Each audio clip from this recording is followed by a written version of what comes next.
What are you doing, guy? This is the 2025 Indian Chief Bobber Dark Horse.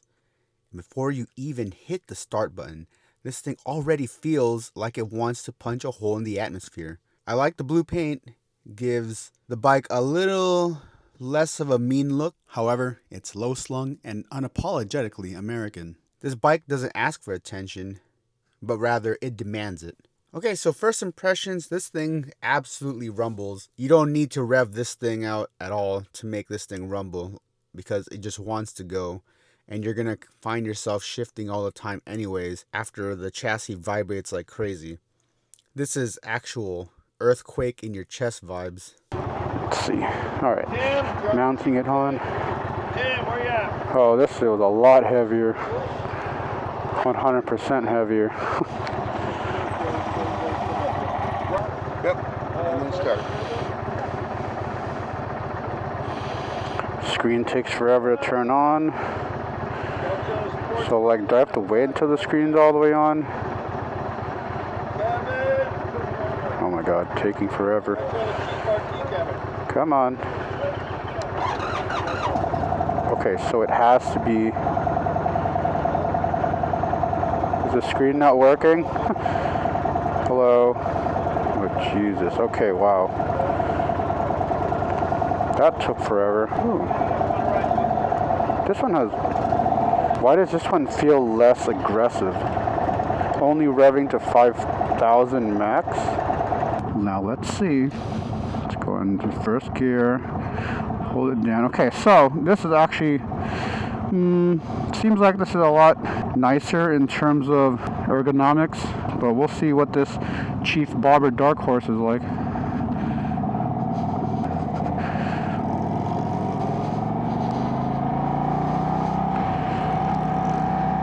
Okay, yeah, so now we're in first gear all the way, trying to go to fifth gear, so let's see what this is like. And then engine braking is a lot more abrupt too. I'm sorry, SFMC, but can you like move up a bit? Dog, I don't want to be left behind. Damn it.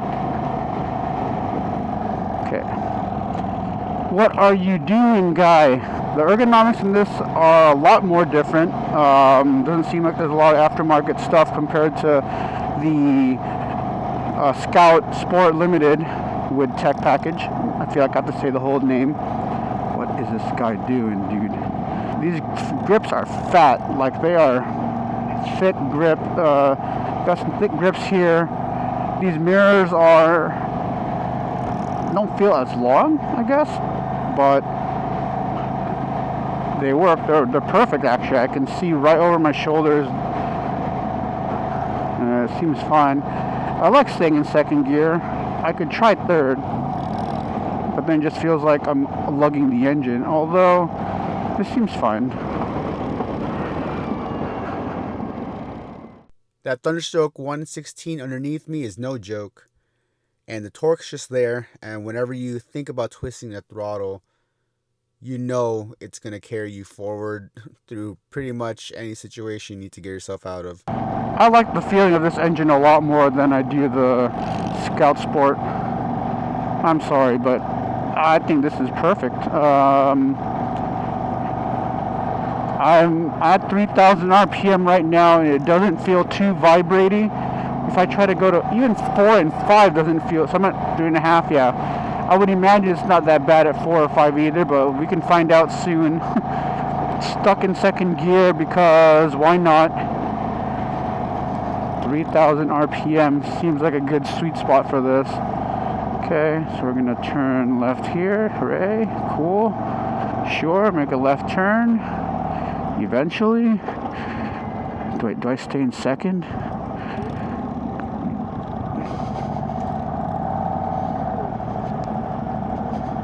Okay, does this have auto cancel? It does. Oh yeah. Oh, that's a perfect amount of grunt for something like this. Oh, this seems perfect. I like this a lot more than the Scout already. Feels a lot more nimble. The Chief Bobber is a modern homage to old school muscle.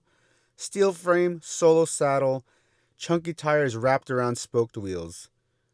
It's retro if retro went to the gym and started powerlifting. Handling wise, it's surprisingly chill for a bike that looks like it bench presses Harleys in its spare time. The mid controls give you that knees bent power cruising posture, and I'll be honest, I kinda dig it. It's aggressive but not uncomfortable. Indian could have phoned it in with just looks and torque, but this is 2025 after all. They gave it ride modes, rear cylinder deactivation, and even cruise control. It's tech hidden behind a denim vest and a mean scowl. But again, that blue paint really makes it look like a friendly approach to Indian motorcycles, and I really love the blue paint. While the 2025 Chief Bobber Dark Horse isn't for everyone, it really isn't trying to win comfort awards or be your commuter buddy. The bike is attitude on four wheels, and it's for the rider who wants to roll up, turn heads, and not say a word, because the bike already did all the talking. Seriously, roll up to any bike night and people will be looking. Would I daily this? Maybe not, but compared to the Scout Sport, I did like this one a lot better. I would love every single second I would get to throw a leg over this Chief Bobber Dark Horse. Okay, now we're at 4,000 RPM. I just want to feel what it's like all the way to 5. Nah. Okay, so we're now at 3. See, it does feel like I'm lugging it if it's under 3,000 RPM, which feels so weird to me. Okay, yeah, let's see.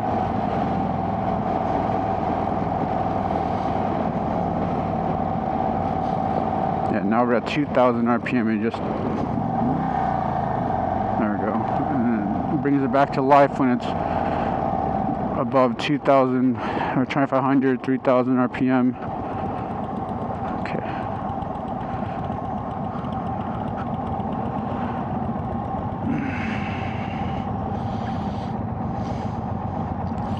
I don't need anything bigger than this. I don't want to try. Oh! Okay, so leaning this thing doesn't feel too bad either.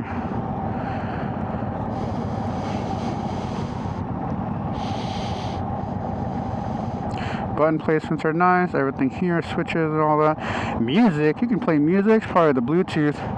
All these controls. How are you going to fit all these controls when you're riding, going at speed? I can't even focus. I'd rather just play the music out of my phone rather than whatever's here. But I am curious how this works.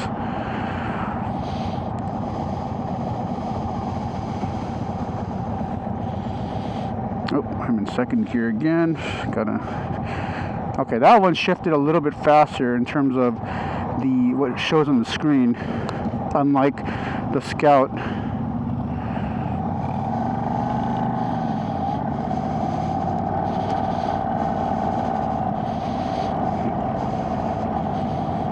Come on, guy.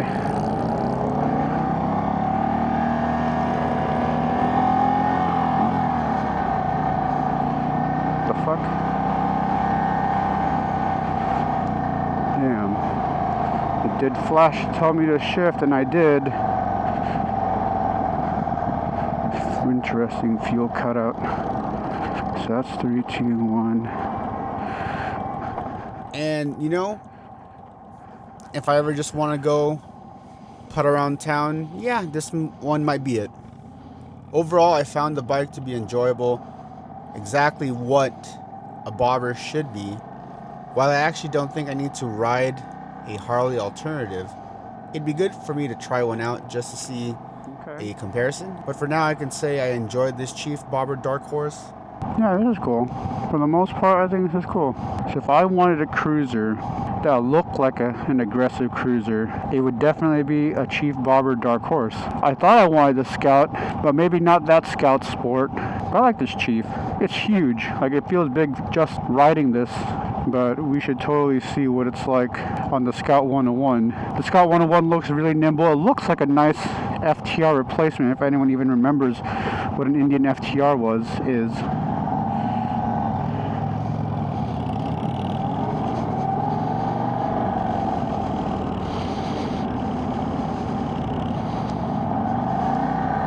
Oh shit.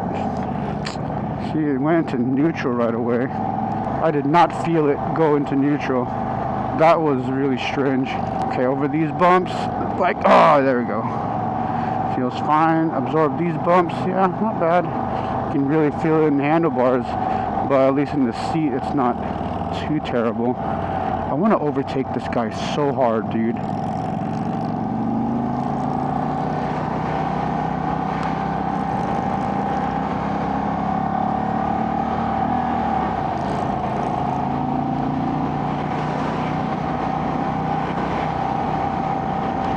Okay, we're at 3,000 RPM. It's in 4th gear, going 60 on the highway. This is like a very more comfortable cruising speed. I don't know why he slows down so much, bro. I'm sorry. I know you're giving gap, but you... And then I just feel like going down into 3rd, but I don't have that much rev range left.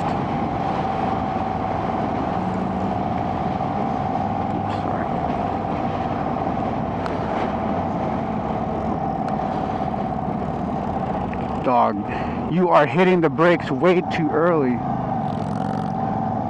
F***ing guy, dude.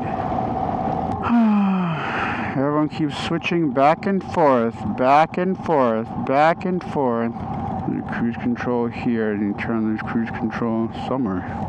This should be right here. I like how every part reminds you on Indian. Indian here, Indian gauge, Indian logo. You are on an Indian.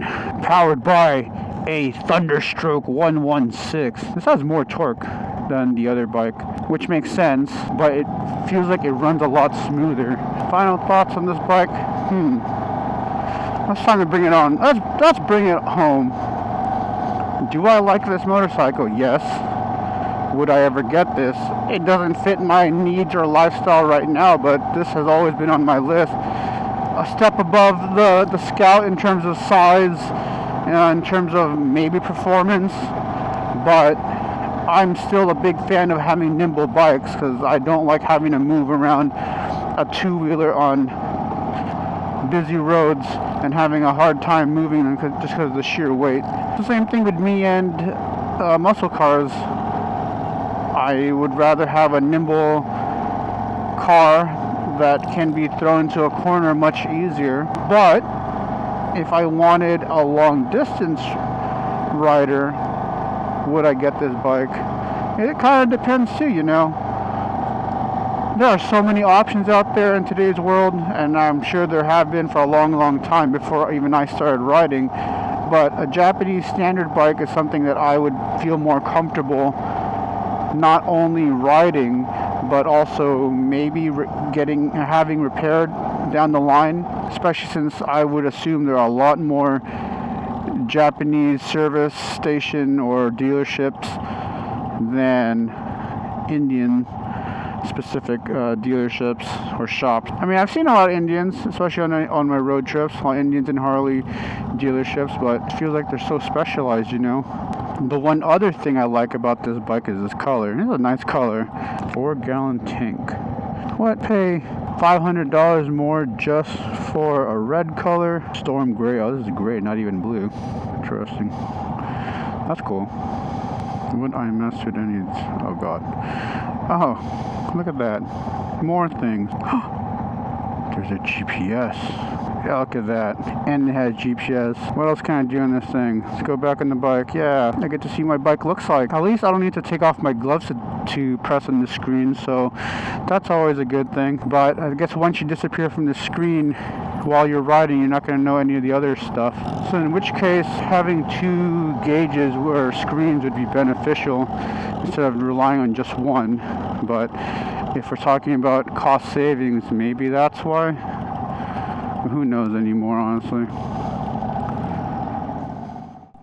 And if you ever find yourself at your local Indian demo day, hop on one. It'll be fun. Thanks for watching, and see you in the next video.